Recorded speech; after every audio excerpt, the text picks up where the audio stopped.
ትንሽ ይሰጥና ጉድ ያልኩኝ ካየው ወዲህ መስጠት ነው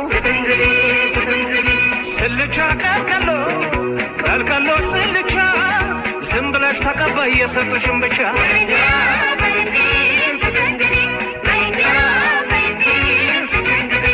እየተሰጣጡ ካልሆነ ዘመኑ አይነቃነቅም አይገፋም ቀኑ